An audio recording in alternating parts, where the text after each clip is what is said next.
ابتدائي. النهارده باذن الله هنبدا مع بعض اول مراجعه من مراجعات ليالي الامتحان لسنه رابعه ترم تاني. كل مراجعه ان شاء الله هتاخد معانا من 10 او 8 دقائق بالكتير، عشان يعني ممكن 10 دقائق بالكتير، عشان ما نعملهاش مراجعات طويله وتكون ممله. لو جمعت معانا مراجعتين 3 باذن الله هتكون اخدت كل افكار اللي بتيجي في الامتحانات والحاجات المهمه اللي كان المفروض ان انت تفهمها في خلال الترم ده. يلا بينا. اول سؤال معايا بيقول لي اختر الاجابه الصحيحه. بيقول لي قياس الزاويه الحاده هي تعتبر ايه بالنسبه للزاويه القائمه، وجايب لك في الاختيارات اقل من واكبر من ويساوي وغير ذلك. هو عايز يعرف الزاويه الحاده هي الاكبر ولا الزاويه القائمه.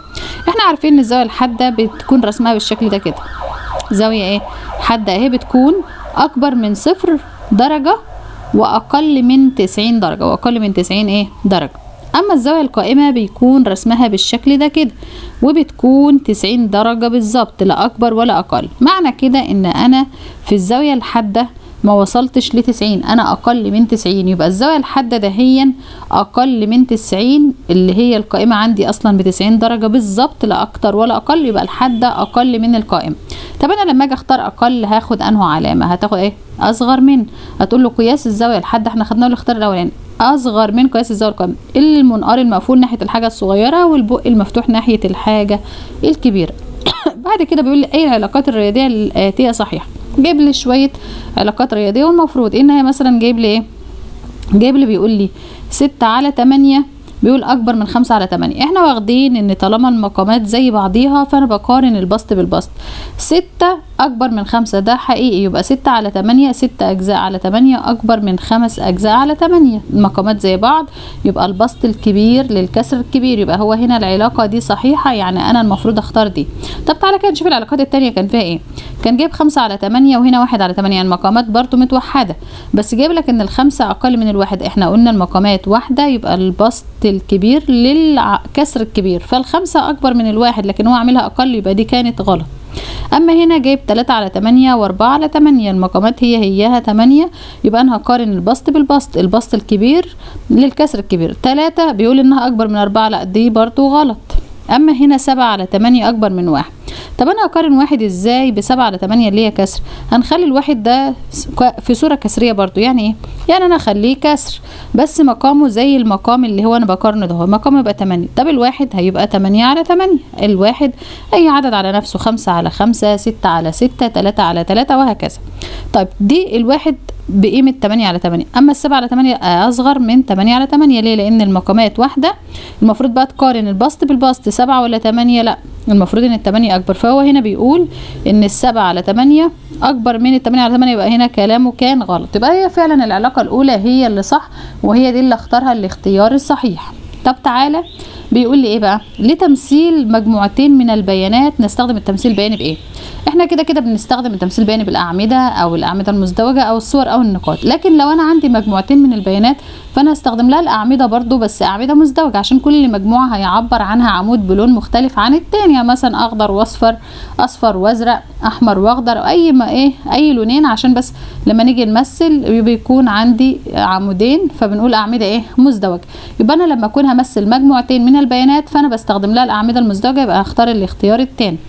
بيقول عدد الزوايا الحاده في المثلث القائم الزاويه. هو ايه المثلث القائم الزاويه؟ المثلث القائم الزاويه ده كده بيكون في زاويه واحده ب90 درجه.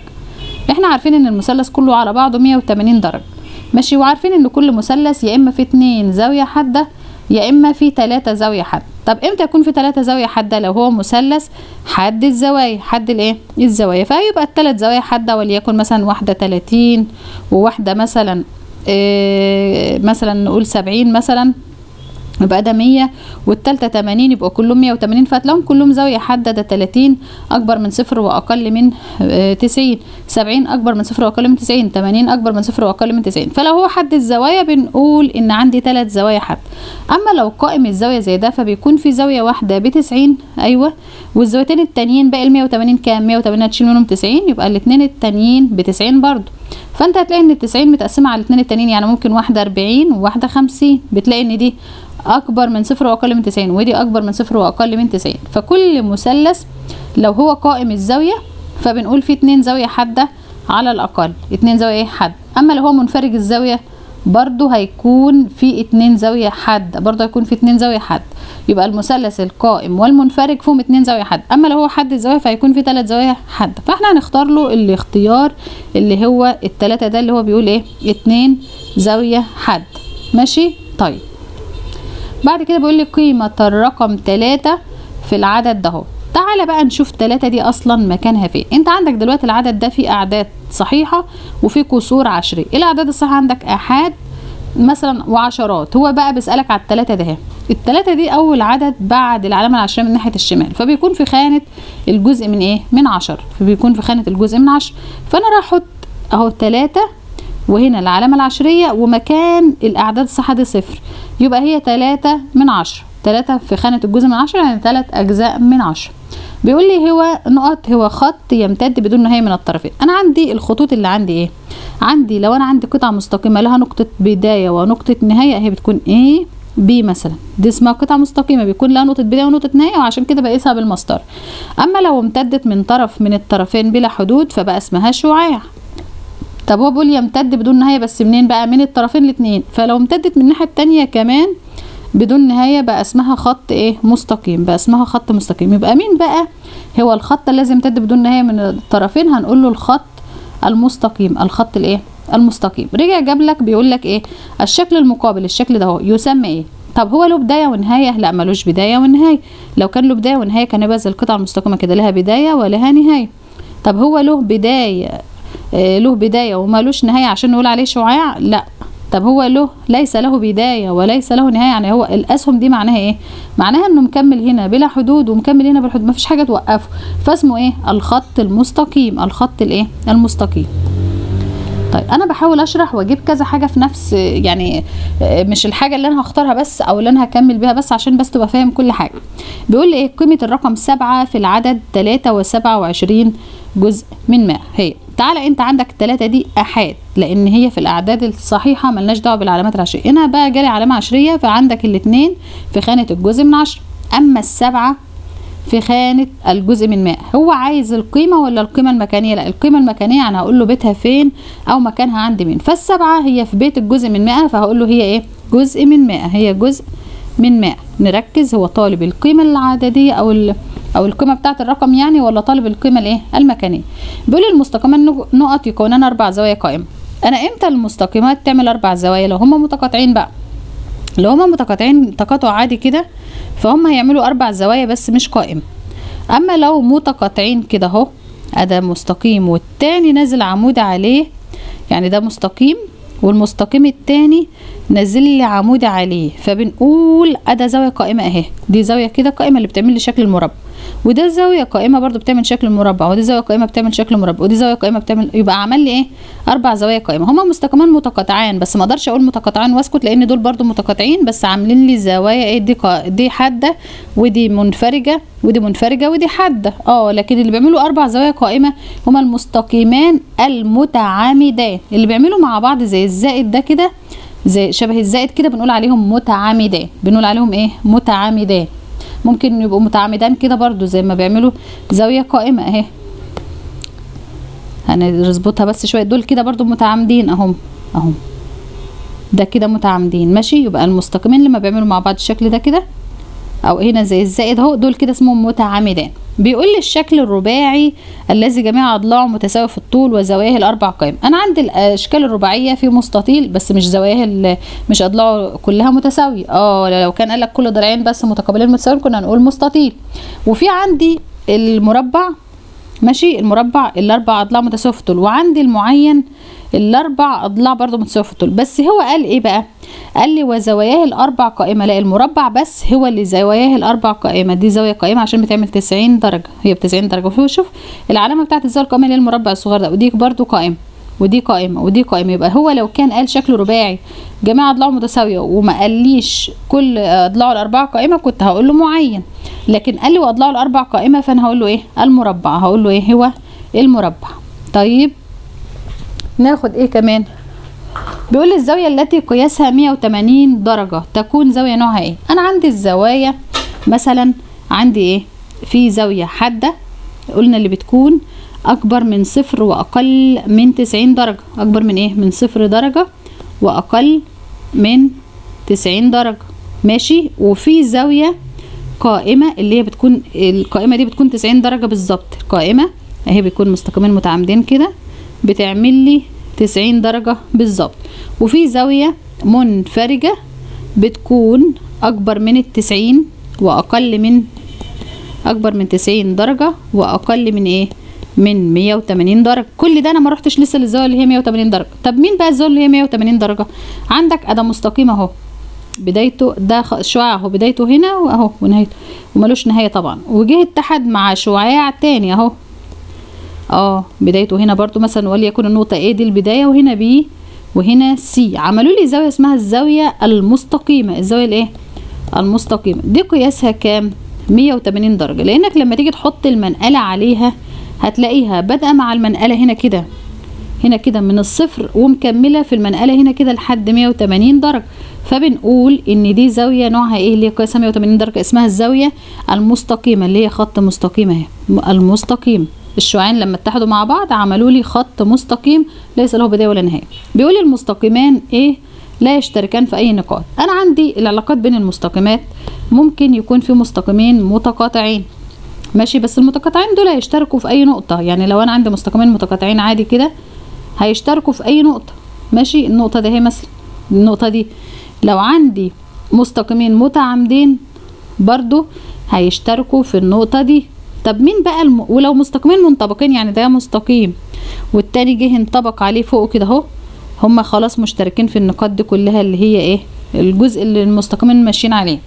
اما المستقيمين اللي ما بيشتركوش في اي نقاط هما المستقيمان المتوازيان، اللي عاملين زي خط السكه الحديد دول كده، بنقول عليهم ايه؟ متوازيان، عاملين زي القضيبين بتوع السكه الايه؟ الحديد، مش ممكن يتقاطعوا في حاجه خالص. فنقول المستقيمان المتوازيان مالهم؟ لا يشتركان في اي نقاط، لان هما ما بيتقاطعوش يعني. طب بعد كده بيقول لي الصيغه القياسيه للعدد 8 احاد، 8 في الاحاد، و3 اجزاء من 10 و2 اجزاء من 100. وانت في الخانات الاجزاء من 10 ومن 100 عندك اجزاء من 100، يعني انت هتعمل علامه عشريه، والمفروض هنا كده في خانتين، وفي احاد يبقى في خانه واحده هنا بعد العلامه العشريه. بيقول لي ايه بقى؟ الاحاد فيها ايه؟ فيها 8، حط 8 في الاحاد. طيب ما هي دي خانه الاحاد، دي العلامه العشريه خلاص. قال لك 3 اجزاء من 10 يبقى خانه الجزء من 10 هي الاولانيه، بعد العلامه العشريه هي 3. 2 اجزاء من 100 يبقى خانه الجزء من 100 فيها 2، يبقى 8 و32 جزء من 100. انا حطيتها له كده على الصيغه القياسيه. بيقول الكسر 6 على 10 اقرب للكسر المرجعي مين؟ انا عندي الكسور المرجعيه في 0 وفي نص وفي 1. امتى اقول ان الكسر المرجعي قريب من الصفر؟ لو البسط، يعني انا عندي اي مقام ايا كان، لو البسط ده اهو اقرب للصفر، اقرب للايه؟ للصفر. يعني مثلا زي 1 على 5، هتلاقي ان البسط الواحد قريب من الصفر عن النص، لان النص لو انا عندي المقام مثلا 5، النص المفروض هو 2.5. طب انا مش هيبقى فيه فوق 2.5، فانت لو عندك 2 او عندك 3 هم قريبين من 2.5، تمام. ولو انت عندك المقام برضو 5 ولقيت ان فوق في البسط 4 على 4، فهي قريبة من 5 على 5 اللي هي 1 صحيح. طب بالنسبة لمقام 10 هنا، المقام 10، طب انت عندك 6 على 10، 6 على ايه؟ على 10. المقام 10، نص ال10 كام؟ 5، نص ال10 5. طب ال6 دي اقرب لل5 ولا اقرب للصفر عشان يبقى البسط قريب من الصفر، ولا اقرب من الواحد الصحيح اللي هو 10 على 10؟ ال5 اقرب من النص، عند النص 5 على 10.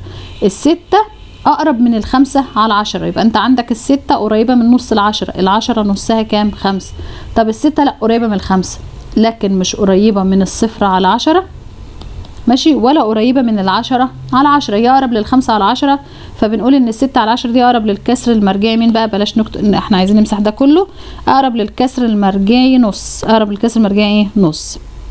بيقول لي لا، ده مروة 5 على 10 من الحليب، عندها 5 على 10 ده نص كيلو حليب يعني. طبعا المسائل الكلميه اتعودنا ان احنا دايما نعمل دايره على الاعداد اللي عندنا. واشترط 35 على 100 لتر من الحليب، هي عندها 5 على 10 لتر من الحليب، اشترط 35 على 100 لتر من الحليب الاضافي عشان تعمل كيك.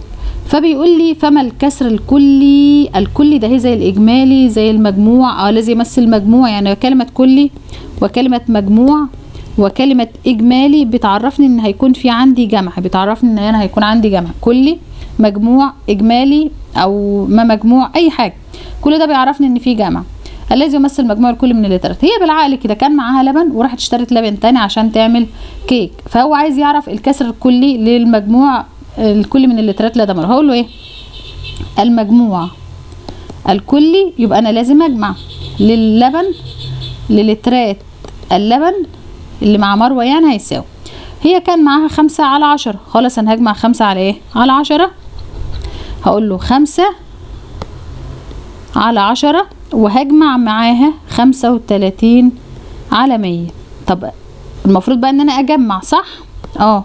المفروض ان انا اجمع. طب هنا ينفع اجمع والمقامات بتاعتي مختلفة؟ لا، ده هنا المقام في 100 وهنا المقام في 10، يبقى انا مش هينفع اجمع كده. طب انا اعرف اخلي ال10 دي 100؟ لو انا رحت ضفت لها هنا صفر يبقى انا لازم اطلع اضيف فوق صفر، يعني كده اي صفر كده ما انت كأنك ضربت ال5 في 10 فادتك 50، وكأنك ضربت ال10 اللي تحت في 10 فادتك ايه؟ 100. تمام كده؟ كده بقى تعرف تجمع ومقاماتك واحدة. هتحط المقام اللي هو 1 ده المتحد بين الكسرين اللي انت بتجمعهم وتجمع بقى عادي من الإيحاء. 0 زائد 5 5، 5 و3 8، 5 و3 كام؟ 8. يبقى هي كل اللي معاها من الحليب 85 على 100 لتر من الحليب، يبقى المجموع الكلي للترات اللبن هيساوي 85 على 100 لتر. بكده نكون خلصنا اول مراجعه معانا، يا رب تكونوا فهمتوها. لو احتجتوا اي حاجه اكتبوا لنا في التعليقات، باذن الله ننزل مراجعتين 3 كمان قبل الامتحانات. ولو محتاجين اي جزئيات معينه ان احنا نركز عليها اكتبوها لي في التعليقات. والسلام عليكم ورحمه الله وبركاته.